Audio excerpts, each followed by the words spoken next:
Okay, let's start about today's lecture and इसमें last lecture में हमने डिस्कस किया अबाउट डिफरेंट हिस्ट्री, किस तरह से गाइडलाइन डेवलप हुई ग्रेजुअली, किस तरह से ये डेवलप हुई। माई पिरामिड किस तरह से 2011 में आया, एंड देन 2005 में आया, एंड देन माई प्लेट 2011 में डेवलप हुई। तो माई पिरामिड एंड माई प्लेट इसके अंदर इतना डिफरेंस नहीं है। माई पिरामिड में उन्होंने जनरली गाइडलाइंस दी कि आपको इतने फ्रूट्स, वेजिटेबल, इतने फूड ग्रुप में से इतनी इतनी चीज लेनी है। सर्विंग साइज बता दिया ना कि आपको फ्रूट्स की इतनी सर्विंग लेनी है, वेजिटेबल्स की इतनी, प्रोटीन या मीट की इतनी, ग्रेन्स की इतनी लेनी है, और डेयरी की इतनी लेनी है। ये इस तरह से उन्होंने बता दिया। लेकिन माई प्लेट के अंदर एक नई चीज आई। उन्होंने क्या किया माई प्लेट के, उन्होंने कहा कि आपको एक ही मील के अंदर ये सारी चीजें आपको लेनी चाहिए, तमाम फूड ग्रुप से चीजें लें। ठीक है, तो वन न्यू थिंग जो आपको नजर आएगी यहाँ पे कि माई प्लेट के अंदर वो कह रहे हैं, एक ये प्लेट आपको नजर आ रहा है जिसके अंदर आप करें, आप एक खाने में फ्रूट्स भी लें, वेजिटेबल्स भी लें, ग्रेन्स, प्रोटीन, डेयरी, और साथ में आप वो भी लें, थोड़ा सा आप ऑयल जो है वो स्पेयरिंगली इस्तेमाल करें। ये सारी चीजें आपको एक मील में होनी चाहिए। तो लास्ट टाइम मैंने कुछ एग्जांपल्स आपको दी थी कि किस तरह से आप एक मील में तमाम फूड ग्रुप से अपनी डाइट ले सकती हैं। तो ये माई प्लेट के अंदर आई, लेकिन जो सर्विंग साइज है, कितनी चीज लेनी है, वो सेम है माई पिरामिड की तरह। बस इसके अंदर चेंजेस ये आई कि माई प्लेट में उन्होंने ये कहा कि आपने तमाम फूड ग्रुप से चीजें लेनी है। ठीक है,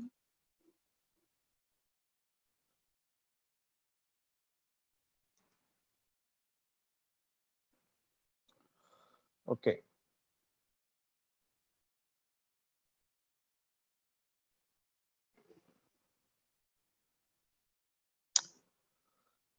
एंड अगर आप माई प्लेट को फॉलो करते हैं, हमने इसको डिस्कस किया पहले कि माई प्लेट के अंदर जब आप तमाम फूड ग्रुप से अपनी चीजें ले रहे होते हैं, तो उससे आपकी तमाम जो न्यूट्रिशनल रिक्वायरमेंट्स है वो फुलफिल हो जाती है। तो किसी भी न्यूट्रिशन की डेफिशिएंसी नहीं जाती, क्योंकि आपको न्यूट्रिएंट जो है, आपको कोई ग़िज़ाई अज्जा एक ही चीज से नहीं मिलता, आपको तमाम फूड ग्रुप से चीजें लेना पड़ती हैं। ठीक है,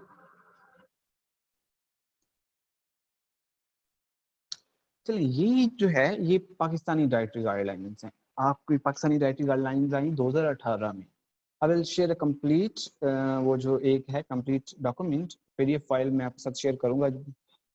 आप इसको देख सकते हैं। मैंने यहाँ पे जस्ट एक स्क्रीनशॉट आपके साथ शेयर किया है। जस्ट यहाँ पे दैट इज अडल्ट के लिए कितनी सर्विंग्स चाहिए। कोई मेजर डिफरेंस इसके अंदर नहीं है।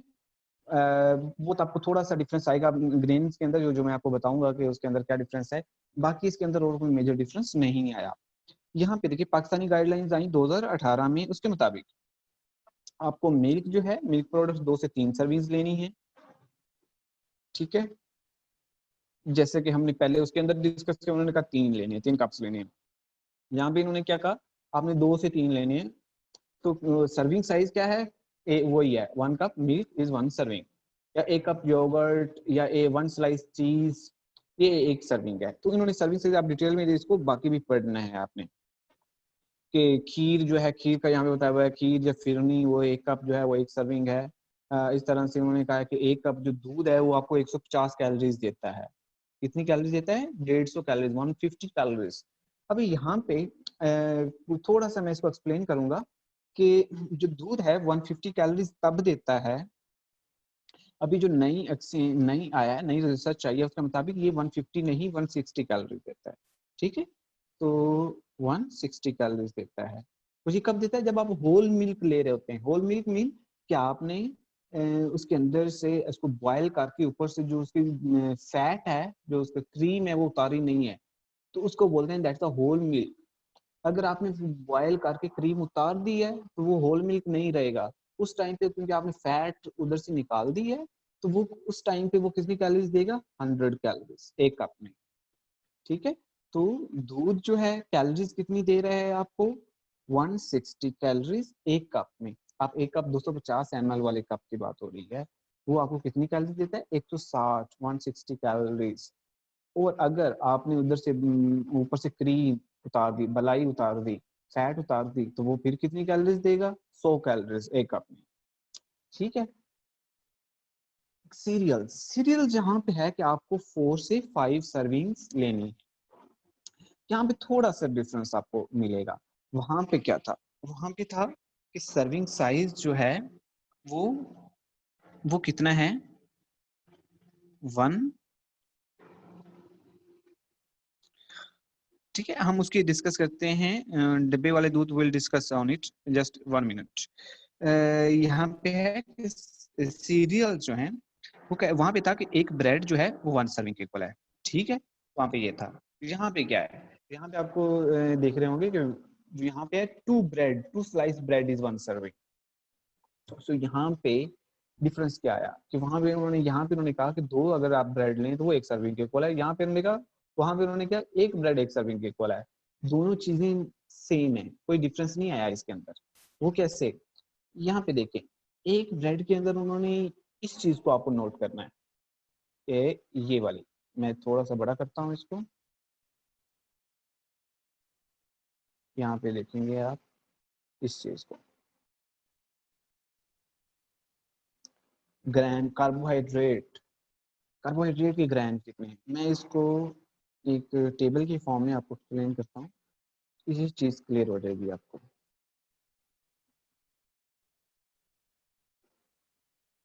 ठीक है, तो मैं यहाँ पे लिखता हूँ, 2 टेबल बना दिए, यहाँ पे लिखता हूँ दैट इज माई प्लेट या माई पिरामिड कह रहे हैं इसको। यहाँ पे लिखता हूँ पाकिस्तानी डाइटरी गाइडलाइंस। इसके मुताबिक क्या है, ब्रेड की हम बात कर रहे हैं कि 1 ब्रेड इज 1 सर्विंग, इसके मुताबिक 2 ब्रेड इज 1 सर्विंग। ये देखें यहाँ पे एक ब्रेड के अंदर,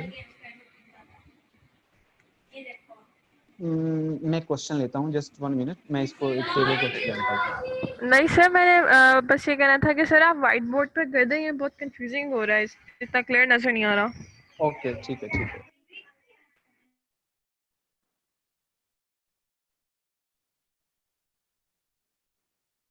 ये है माय पिरामिड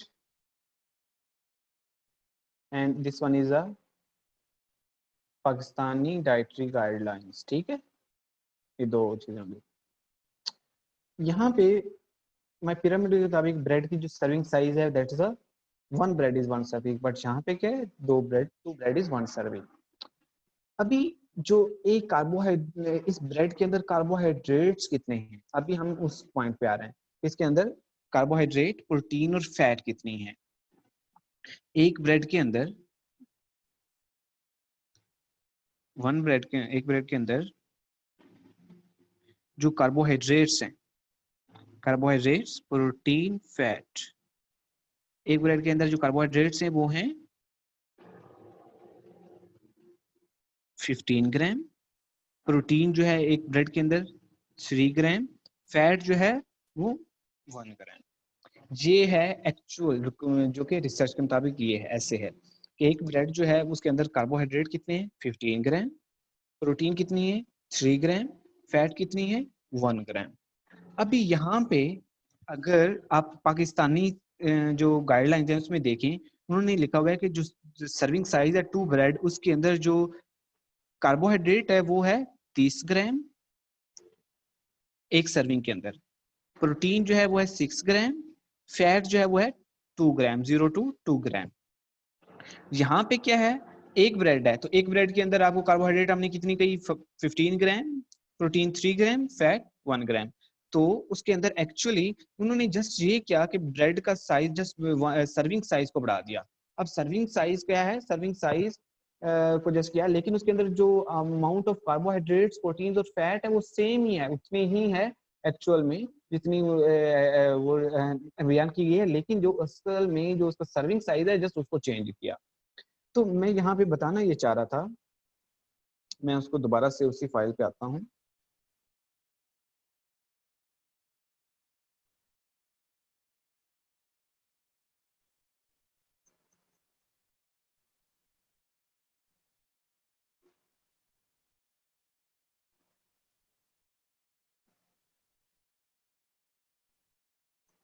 यहाँ पे यू कैन सी, यहाँ पे आप सीरियल्स में देखें तो जो ब्रेड है, यहाँ पे उन्होंने कहा एक सर्विंग के अंदर 30 ग्राम कार्बोहाइड्रेट है, 6 ग्राम प्रोटीन है, 0 to 2 ग्राम फैट है। ठीक है, और ये डेयरी कैलोरीज 160 कैलोरीज। अभी अगर हम इसको 1 ब्रेड कर दें, अगर हम इसको, मैं इसको कह देता हूँ 1 ब्रेड, तो 1 ब्रेड में कितने ग्राम कार्बोहाइड्रेट हो जाएगा? 15 ग्राम carbohydrate, 3 gram protein and 1 gram fat हो जाएगा। और कैलोरीज कितनी हो जाएंगी? Yes, 80 calories. तो जो सर्विंग साइज माय पिरामिड के मुताबिक है, उसके मुताबिक 1 ब्रेड है। यहाँ पे जस्ट थोड़ा सा डिफरेंस है, यहाँ पे उन्होंने 2 ब्रेड कर दिया है, बाकी चीज सेम है और कोई डिफरेंस नहीं है। ठीक है, अगर हम, मैं कर देता हूँ सर्विंग साइज इसका, मैं कह देता हूँ कि ये सर्विंग साइज है, यहाँ पे उन्होंने 4 से 5 लिखा है ना, और इसमें सर्विंग साइज है 2 ब्रेड 1 सर्विंग। तो अगर मैं इसको माय पिरामिड के मुताबिक इसको कंसीडर करूँ सर्विंग साइज के मुताबिक, तो ये कितनी हो जाएंगी? 8 to 10 सर्विंग्स। ठीक है, 8 to 10 सर्विंग्स हो जाएंगी, क्योंकि यहाँ पे उन्होंने सर्विंग साइज जो है वो ज्यादा किया हुआ है। अगर हम सर्विंग साइज माय पिरामिड वाला लें कि 1 ब्रेड इज 1 सर्विंग, तो यहाँ पे सीरियल की सर्विंग की रिकमेंडेशन जो पाकिस्तानी डाइटरी गाइडलाइंस के मुताबिक है, वो कितनी होंगी? 8 से 10 सर्विंग्स होंगी। समझ आ गई? अगर हम, तो यहाँ पे अगर हम सर्विंग साइज जो है वो पाकिस्तान का हिसाब से लें, तो वो 4 से 5 होगी। अगर हम सर्विंग साइज जो है वो उसके मुताबिक लें,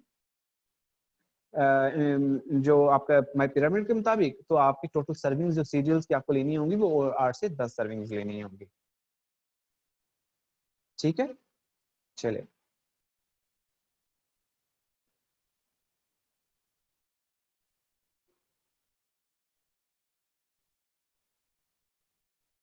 ओके, देन है वेजिटेबल्स। वेजिटेबल आपको पूरे दिन में 2 से 3 लेनी है वेजिटेबल्स, इसको हमने डिस्कस कर चुके हैं वेजिटेबल्स को भी। इसी तरह जो है फ्रूट्स हैं, फ्रूट्स भी 2 से 3 लेने हैं, सर्विंग साइज इसका वैसे ही है जैसे हमने पहले डिस्कस किया था। मीट एंड पल्सेस, आपके मीट, अब देखो मीट जो है 1 सर्विंग ऑफ मीट जो है वो 1 जो है आपकी 1 आउंस, हमने डिस्कस किया था ना लास्ट क्लास में। लास्ट क्लास में हमने क्या डिस्कस किया था?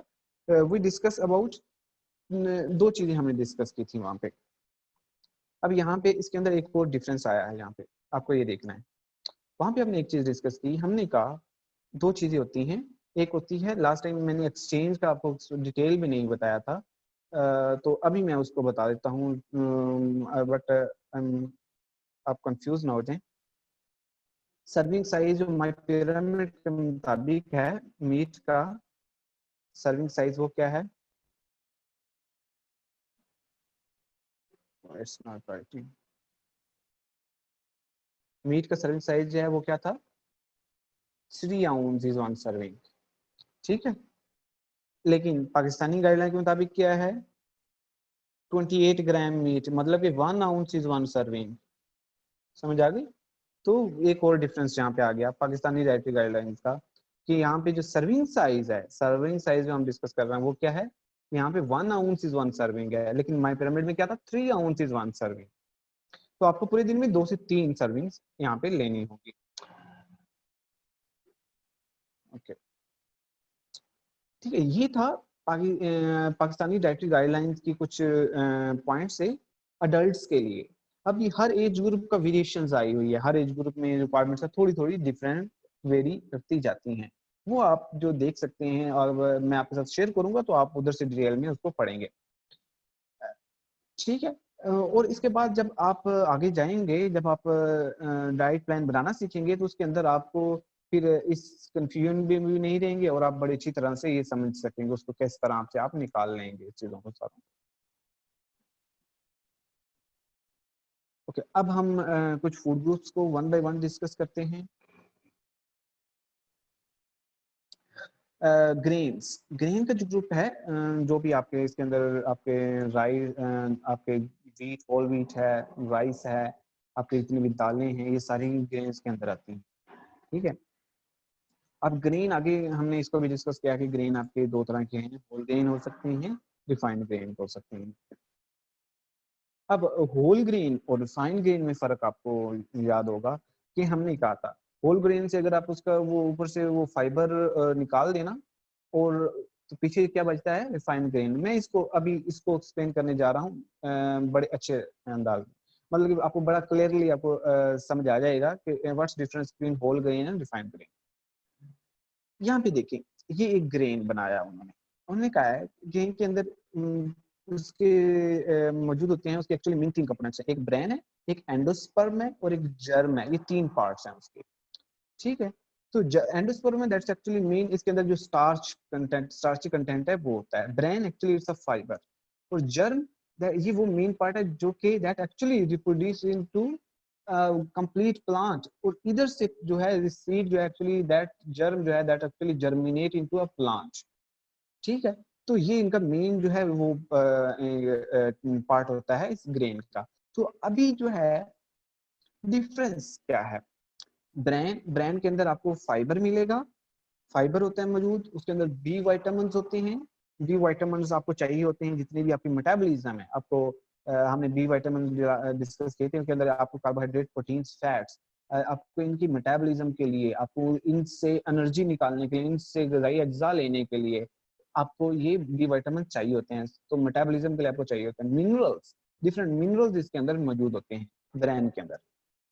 जर्म जर्म के अंदर क्या मौजूद है, जर्म के अंदर बी वाइटामिन है, विटामिन ई है, बेस्ट एंटीऑक्सीडेंट है वो मौजूद है, मिनरल्स मौजूद है, फाइटोकेमिकल्स, फाइटोकेमिकल्स जो हैं ये actually these are the anti inflammatory, आप ऐसे कह लें एंटीऑक्सीडेंट की एक टाइप है फाइटोकेमिकल्स। तो जर्म के अंदर फाइटोकेमिकल्स भी मौजूद होते हैं, ठीक है।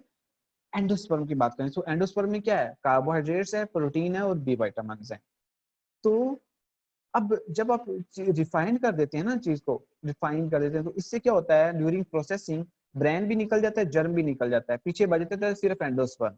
तो इससे क्या होगा, आपको जितने भी वाइटामिन हैं, अक्सर जो है वो वाइटामिन ई है, स्पेशली मिनरल्स है, फाइटोकेमिकल्स है, ये सारी चीजें मिलती नहीं है आपको white whole grain refined grain में। तो रिफाइंड ग्रेन में ये होता है कि रिफाइंड ग्रेन में अगर आप रिफाइंड ग्रेन एक ग्रेन से अगर आप उसको एक्सक्लूड कर दें उसके ब्रेन को और साथ में जर्म को, तो पीछे बचता है ओनली एंडोस्पर्म जो कि स्टार्च कंटेंट है, प्रोटीन है और माइनर उसके अंदर कुछ बी विटामिन भी मौजूद है। तो मोस्ट ऑफ द न्यूट्रिएंट्स जो है अगर आप उसे निकाल लेते हैं ड्यूरिंग प्रोसेसिंग, तो पीछे रिफाइंड ग्रेन बचता है। तो ये एक्चुअली किया जाता है ताकि उसकी शेल्फ लाइफ बढ़ सके, उसके टेक्सचर में थोड़ी सी इंप्रूवमेंट आ सके, ठीक है। तो अदरवाइज जो है इसके अंदर बाकी जो डाइटरी फाइबर्स हैं वो सारे इसके अंदर से निकाल दिए जाते हैं। ये देखें, ये है होल ग्रेन और यहाँ पे आपको एक साइड पे नजर आ रहा है व्हाइट ग्रेन। होल ग्रेन से उन्होंने क्या है, होल ग्रेन में मौजूद ब्रेन भी है, एंडोस्पर्म, जर्म, सारी चीजें मौजूद हैं, लेकिन रिफाइंड ग्रेन में क्या है, इसको व्हाइट ग्रेन भी बोलते हैं, कि उससे उन्होंने ब्रेन और जो जर्म है उसको निकाल दिया, पीछे सिर्फ एंडोस्पर्म बचा है, ठीक है। ये कुछ एग्जांपल्स हैं इससे कि व्हाइट फ्लोर है, व्हाइट राइस है, व्हाइट ब्रेड है, ये सारे ये इसके एग्जांपल्स हैं। अब जब चीजों को रिफाइन करते हैं ना, रिफाइन करते हैं तो उसके अंदर वो एडिशन, फोर्टिफिकेशन कर देते हैं, ठीक है, उसके एनरिचमेंट कर देते हैं। सो उसको एनरिच कर, there are two terms are used, एक होती है फोर्टिफिकेशन, एक होती है एनरिचमेंट। एनरिचमेंट होती है कि एक चीज उनके अंदर ऑलरेडी मौजूद है, आप और ऐड कर देते हैं ताकि उसकी क्वांटिटी बढ़ जाए, दैट इज एनरिचमेंट। फोर्टिफिकेशन क्या है, एक चीज उसके अंदर है ही नहीं, सीरियस से मौजूद ही नहीं है, आप उसके अंदर ऐड कर रहे हैं, उसको बोलते हैं फोर्टिफिकेशन, ठीक है। दो चीजें हैं, एक है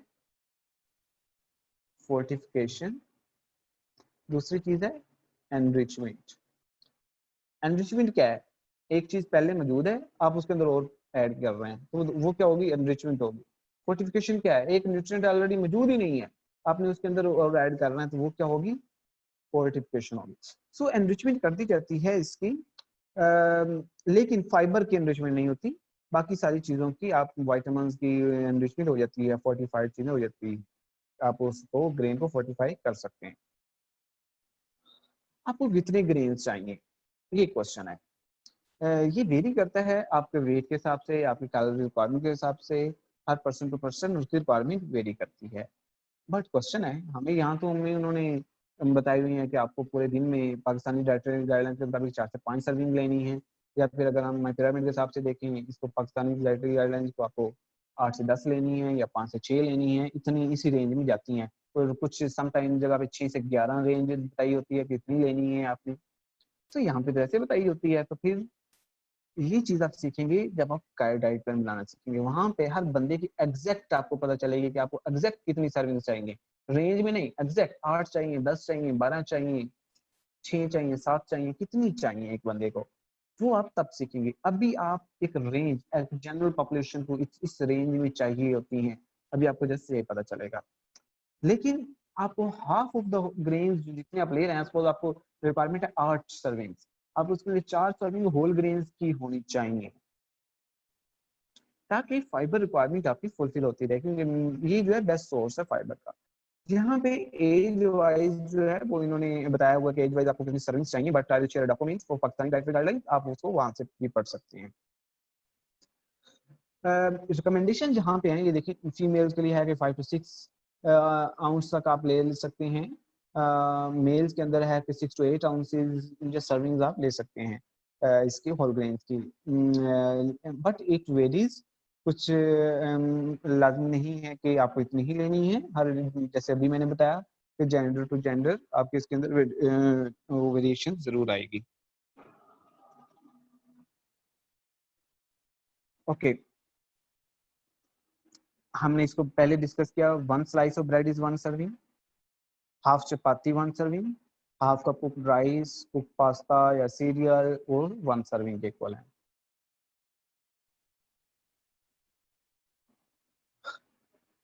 ठीक है, अब इसके हम जितने हमने कुछ पॉइंट्स यहाँ पे डिस्कस किए हैं, हम इसके बेनिफिट्स को डिस्कस करेंगे अभी कि इसके क्या क्या बेनिफिट्स हो सकते हैं। डाइटरी फाइबर है, बी विटामिन मौजूद होते हैं इसके अंदर और मिनरल्स मौजूद हैं, तो हम इनको डिस्कस करते हैं।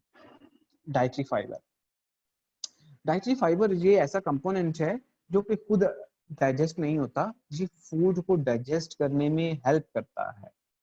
ठीक है, ये खुद डाइजेस्ट नहीं होता, ये फूड को डाइजेस्ट करने में मददगार साबित होता है, हेल्प करता है। अभी आपके पास डाइटरी फाइबर जो है, ये अभी उसकी 2 तरह की इकसाम है, मैं उसको थोड़ा सा एक्सप्लेन करूंगा, I will not go into detail.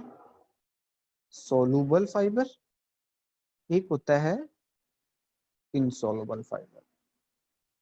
ठीक है, सोलुबल फाइबर क्या होता है? सोलुबल फाइबर आप सोलुबल जो है ना, इस तरह कह लें कि वो दूसरी चीजों को अपने अंदर हल कर ले, जज़ब कर लेता है।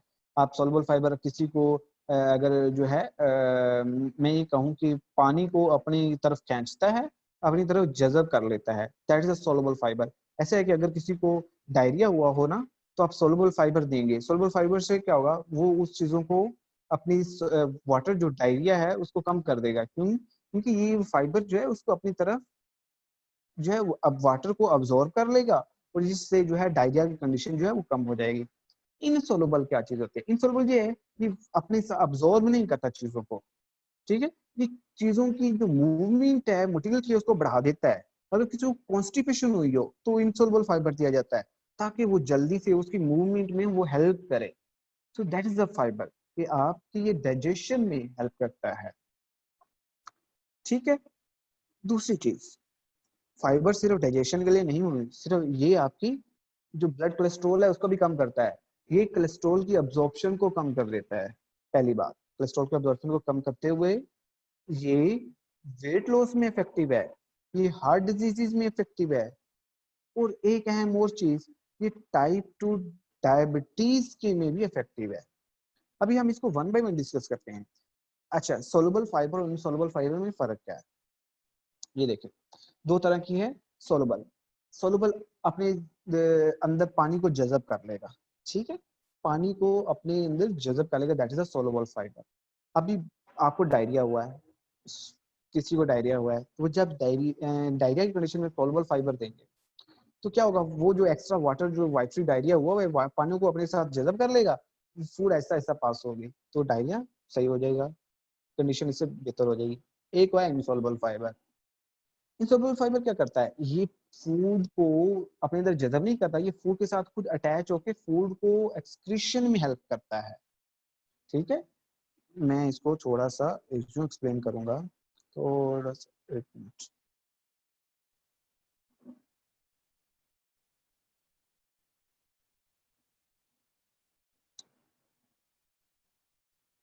ये है सोलुबल फाइबर। ठीक है, ये क्या करता है, ये पानी को अपने अंदर जज़ब कर लेगा। ठीक है, ये सॉल्युबल फाइबर। एक है इनसॉल्युबल फाइबर, इसको मैं थोड़ा इस तरह कर लेता हूँ, ठीक है, ये इनसॉल्युबल फाइबर। ठीक है, तो ये क्या करेगा, ये पानी को जब नहीं, ये फूड के साथ अटैच हो जाएगा, वो बाइंड कर देगा और उसको मूवमेंट में हेल्प करेगा, ऐसे उसकी मूवमेंट मोटिलिटी बढ़ा देगा आपके जी ट्रैक में। दैट इज द डिफरेंस कि एक चीज, एक उसको ऑब्जॉर्व कर रहा है, दूसरा उसकी मोटिलिटी को बढ़ा रहा है। सो फूड, सो फाइबर जो है इस तरह से आपकी डाइजेशन में हेल्पफुल साबित होता है। एक चीज दूसरी हमने बात की, हमने दूसरी जो बात की, हमने कहा कि ये कोलेस्ट्रॉल को भी अब्जॉर्प्शन कम करता है। आप कोलेस्ट्रॉल की अब्जॉर्प्शन को कम करता है, पहली चीज।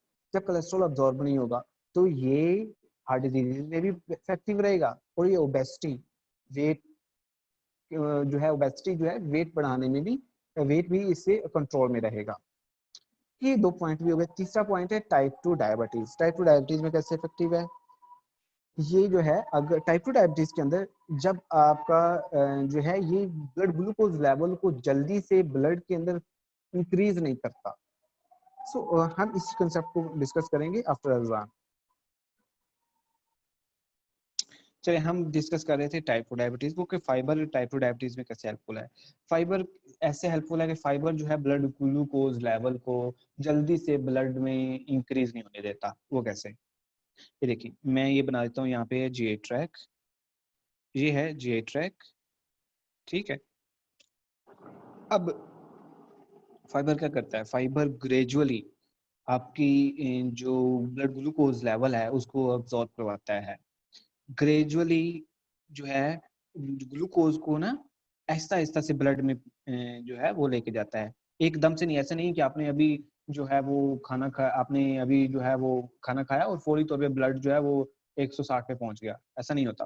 फाइबर क्या करता है, आहिस्ता आहिस्ता से ग्रेजुअली रिलीज करवाता है, ताकि आपका ब्लड ग्लूकोज लेवल मेंटेन रहे। अगर आपने, मैं इसकी एग्जांपल देता हूँ, आपने एक तरफ किया जूस, जूस आपने सपोज आपने जो है वो ऑरेंज जूस पी लिया, उसमें चीनी डाल के आपने ऑरेंज जूस पी लिया। एक तरफ आपने जो है फ्रेश वेजिटेबल खा ली। अभी दोनों में क्या डिफरेंस आया, फ्रेश सब्जियां खा ली, उसके अंदर एक तो कार्बोहाइड्रेट भी कम है सब्जियों में, एक तो उसके अंदर, और साथ में उसके अंदर फाइबर भी मौजूद है। देन क्या होगा, वो ग्रेजुअली आहिस्ता आहिस्ता से वो हमें ब्लड में जाएगा। वो आपने जो जूस पिया है वो फौरी तौर पे ब्लड आपके पीक पे लेके जाएगा। दूसरी चीज, आपने एक तरफ खा ली है, आपने जो है वो चपाती रोटी खाई है, ठीक है, और दूसरी तरफ से जो है अगर आपने ये पी लिया है वो जो है कोल्ड ड्रिंक अगर आपने कंज्यूम किया, तो दोनों में आपको डिफरेंस आइडिया हो गया होगा कि किसके अंदर जो है वो फाइबर ज्यादा है। तो ऐसी चीज, फाइबर क्या करते हैं, फाइबर ग्रेजुअली आहिस्ता आहिस्ता से ब्लड में ग्लूकोज को इंक्रीज करता है, एक ही दफा जो है अब्रप्टली इंक्रीज नहीं करता। तो दैट इज द रीजन कि फाइबर जो है टाइप 2 डायबिटीज में हेल्पफुल है, ब्लड ग्लूकोज लेवल को कंट्रोल करता है। कॉन्स्टिपेशन में आप ना सिर्फ एक चीज रिकमेंड नहीं करते, आप सबसे पहले जो इम्पोर्टेंट चीज है, फाइबर के साथ जो इम्पोर्टेंट चीज होती है वो होती है आपकी वाटर, पानी। पानी आपको, वाटर के साथ आपको अगर पानी नहीं पिएंगे तो कॉन्स्टिपेशन और सवेयर हो सकती है। तो पहले की बात है कि वाटर इनटेक इंक्रीज करें। Water intake 2 to 3 liters a day, water intake for adults. Second, साथ में आप जो है वेजिटेबल्स और अगर मैं बात बताऊं आपको इनसॉल्युबल और सॉल्युबल में डिफरेंस, एक मोटा सा डिफरेंस बताऊं, दैट्स कि वेजिटेबल जितने भी हैं दैट आर इनसॉल्युबल फाइबर, और जितने भी होल ग्रेन्स हैं that are the soluble fibres. ठीक है, लोबियां, दालें, रोटी, ये सारे होल ग्रेन्स में आ जाएंगे इनसॉल्युबल। आपकी जितनी भी सब्जियां हैं, आपके फ्रूट्स, ये सारे इनसॉल्युबल फाइबर्स में आ जाएंगे। ठीक है, इसके साथ फिजिकल एक्टिविटी कॉन्स्टिपेशन में आप कहते हैं कि फिजिकल एक्टिविटी भी होनी चाहिए। और आप डिस्कस करेंगे कि इसके अंदर डायबिटीज के अंदर कॉन्स्टिपेशन हो जाती है, वो और चीज है, हम कभी उसको भी डिस्कस करेंगे, वो एक नई चीज आ जाएगी। तो that is due to neuropathy की वजह से होती है, कि वो न्यूरॉन्स जो है वो उसके डैमेज होने की वजह से भी वो हो जाती है। ठीक है, ओके। जो एक और क्वेश्चन है, ओके, आवाज स्लो हो गई है, चले मैं ट्राई करता हूँ। डायबिटीज टाइप 2 का क्योर क्या है? डायबिटीज शुगर से हो? नहीं नहीं नहीं, diabetes type 2 is not due to sugar, it's not due to sugar.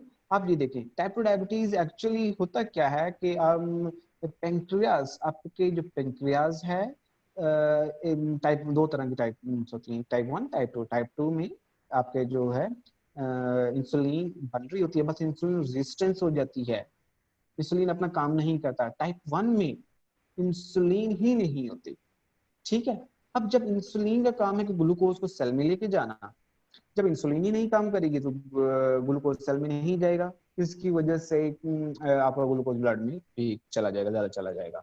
तो ग्लूकोज हम फाइबर लेते हैं ताकि ग्लूकोज जो ब्लड में पीक हो रहा है वो इतनी आसानी से पीक पे जाए ही ना, ग्रेजुअली ऐसा ऐसा पीक पे जाए, ठीक है। तो टाइप 2 डायबिटीज के ऊपर वो डिटेल में डिस्कशन हम शायद आगे कभी करें, या फिर जो है you can watch my lecture on ginseng effect on type 2 diabetes. इसको मैंने एक्सप्लेन किया है थोड़ा सा, टाइप 2 डायबिटीज का मैकेनिज्म किस तरह से हो रही है। तो you can watch my lecture, आप जाएंगे वहाँ पे जिनसिंग लिखेंगे, तो वहाँ पे आपको ये लेक्चर्स मेरे मिल जाएंगे, तो आप इसको डिटेल में टाइप 2 डायबिटीज को समझ सकते हैं वहाँ से, ठीक है। तो हम इसको अगर यहाँ पे हमारा कोई अगर दोबारा से पॉइंट आया तो हम इसको भी एक्सप्लेन में डिस्कस करेंगे, डिटेल डिस्कस करेंगे इसको। ओके, फाइबर जो है, I will take your questions just after this few slides. मैं बाकी क्वेश्चन इसको लेता हूँ आपके।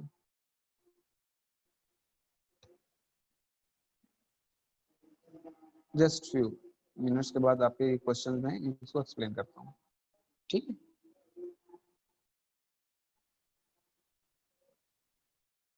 ओके, हमने डिस्कस किया अभी fibre need for bowel functioning, it helps reduce constipation and diarrhoea, ये हमने एक्सप्लेन कर लिया। Provide fullness with fewer calories, ये एक पॉइंट है कि इसको आपने अगर एक तरफ से एक साइड पे आपने सब्जियां खाई हैं और आपने एक प्लेट सब्जी खा ली, अब फुल हो जाएंगे। एक तरफ से आप उधर से एक बर्गर रख के बैठ जाएं साथ में, पूरा बर्गर खाएंगे, उसके अंदर 700-800 कैलोरीज हैं एक बर्गर में, वो आप पूरी कैलोरीज खा लेंगे, आपको फिर भी आप कहेंगे थोड़ा सा और होना चाहिए, साथ में कोल्ड ड्रिंक भी पी लेते हैं। इधर से आपने एक प्लेट पूरी सब्जियों की खा ली है और आप जो है फुल हो गए हैं, और सब्जी वो वाली प्लेट वो आपको 100-200 कैलोरीज दे रही है, उधर से आपने 800 कैलोरीज खा ली और आपका पेट नहीं भरा। तो दैट्स द डिफरेंस कि फुलनेस, जल्दी से भूख, आपको आपको जो है ना वो स्टाइटी लेवल, आपको जो फुलनेस लेवल है वो जल्दी से आपका आ जाता है। तो ये ऐसे है कि फीलिंग वो फुलनेस जल्दी हो जाती है, आप कैलोरीज कम लेते हैं इससे, एक ये बेनिफिट है। तो ये बेस्टी में इसलिए हेल्पफुल है कि आप जब कैलोरीज कम लेंगे तो आपका वेट भी नहीं बढ़ेगा। बी विटामिन आपको मेटाबॉलिज्म में हमने इसको डिस्कस किया, आपके जो भी मेटाबॉलिज्म है, प्रोटीन फैट्स कार्बोहाइड्रेट्स, उधर से एनर्जी रिलीज करने में हेल्पफुल है। तो मेटाबॉलिज्म एक्चुअली उसी को बोलते हैं कि वो उसको ब्रेक डाउन करके उधर से एनर्जी लेने में ये बी विटामिन हेल्पफुल होते हैं। फोलेट, फोलेट है आपका जो है that's actually form red blood cells, आपके फोलेट की डेफिशिएंसी की वजह से एनीमिया भी हो जाता है, ठीक है। तो अगर आप फोलेट डेफिशिएंसी होगी तो उसकी वजह से एनीमिया भी हो जाएगा, क्योंकि आरबीसी के सेंसिस में ये हेल्पफुल है। आयरन, आयरन आपको पता है it helps in carry oxygen to the blood. अब दो तरह के आयरन होते हैं, एक होता है हीम आयरन, एक होता है non haem iron. Haem iron होता है जो कि हम एनिमल से लेते हैं, हमने आप प्रोटीन से, आप जो जितने भी चिकन से ले रहे हैं आयरन, या फिर बीफ से, मटन से, तो इधर से आयरन ले रहे हैं, वो हीम आयरन है। एनिमल सोर्स से ले रहे हैं, जो प्लांट सोर्स से ले रहे हैं वो नॉन हीम आयरन है, ठीक है। तो हीम आयरन की अब्जॉर्प्शन ज्यादा होती है, वो बॉडी को जल्दी मिल जाता है, उसकी अब्जॉर्प्शन ज्यादा होती है और नॉन हीम आयरन की निस्बत, ठीक है। तो vitamin C help in absorption of non haem iron. आप ये देखें, आप अगर सब्जियां खा रहे हैं, सब्जी आप अगर नॉन हीम आयरन, आप चने से आयरन ले रहे हैं चने में, तो अगर उसके अंदर आप साथ में ऊपर लेमन साथ में ऐड कर देंगे, उस लेमन के अंदर विटामिन सी है, उसकी अब्जॉर्प्शन बढ़ जाएगी, ठीक है। तो विटामिन सी उसकी अब्जॉर्प्शन को बढ़ा देता है नॉन हीम आयरन। तो यहाँ भी आप देख सकते हैं कि हीम आयरन की अब्जॉर्प्शन जो होती है वो 7 to 35% होती है, तो जबकि नॉन हीम आयरन की अब्जॉर्प्शन होती है 2 to 20% तक वो एब्जॉर्ब होता है, ठीक है। So that was all about today's lecture. Haem iron को एक्सप्लेन कर दूं, हीम आयरन वो आयरन है जो कि हम एनिमल सोर्स से ले रहे हैं, एनिमल सोर्स से आप चिकन से लेते हैं, मीट से, आप बीफ से लेते हैं, मटन से लेते हैं, ये एनिमल सोर्स है ना, आप इधर से ले रहे हैं, दैट से haem iron. Non haem iron है जो आप सब्जियों से ले रहे हैं, आप पालक के अंदर भी आयरन है, आपके जितने भी ये ग्रीन लीफ वेजेस उसके अंदर आयरन मौजूद होता है, आपके जितने भी दालें हैं, आपके मटर है, आपके लोबिया है, इसके अंदर भी आयरन मौजूद है, लेकिन उसको हम बोलते हैं नॉन हीम आयरन है। तो दोनों हीम आयरन जल्दी बॉडी को अवेलेबल होता है, बायोअवेलेबिलिटी उसको बोलते हैं, बायोअवेलेबिलिटी ज्यादा है, उसकी एब्जॉर्प्शन ज्यादा हो जाती है नॉन हीम आयरन की निस्बत।